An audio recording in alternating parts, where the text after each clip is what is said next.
YCP అధినేత జగన్ ను సమర్థిస్తూ ఏపీ ముఖ్యమంత్రి చంద్రబాబుతో సహా టీడీపీ నేతలను వ్యక్తిగతంగా విమర్శలు చేస్తూ ఫేస్బుక్ లో పొలిటికల్ పంచ్ అనే పేజ్ ఉన్న విషయం రాజకీయ విజ్ఞులకు సుపరిచితమే. దీనిపై ఒకానొక సమయంలో హీరో శివాజీ కూడా తీవ్ర స్థాయిలో మండిపడుతూ వ్యాఖ్యలు చేశారు. అయితే ఇదేదో జగన్ పై అభిమానంతో వీరు చేస్తున్నది కాదని, స్వయంగా సాక్షి మీడియా నుండే వీరికి జీతభత్యాలు వెళుతున్నాయన్న వాస్తవం వెలుగు చూసింది.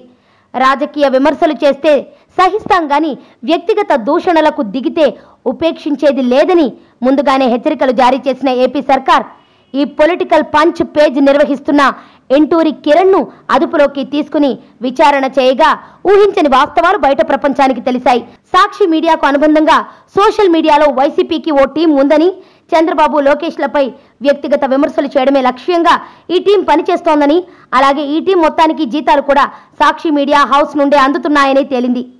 దీంతో ఈ విషయంపై పోలీసులు ఈడీకి ఫిర్యాదు చేయాలని భావిస్తున్నారు.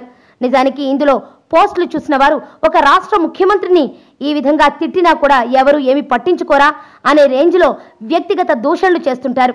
అలాగే నందమూరి బాలకృష్ణ, లోకేష్లను కూడా ఒక రేంజ్లో ఆడుకుంటుంటారు. మొత్తానికి ఇలా విమర్శలు చేస్తున్న వారికి సమాధానంగా చేసిన ఈ అరెస్టులో ట్విస్ట్ ఇచ్చిన వాస్తవాలు ఎక్కడికి దారి తీస్తాయో చూడాలి. తన డైరెక్ట్ మీడియాలో జగన్ చేయలేని విమర్శలన్నీ ఈ ఫేస్బుక్ పేజ్ ద్వారా చేస్తున్నారనేది ఈ అరెస్టుతో తేలిన ప్రధాన అంశం.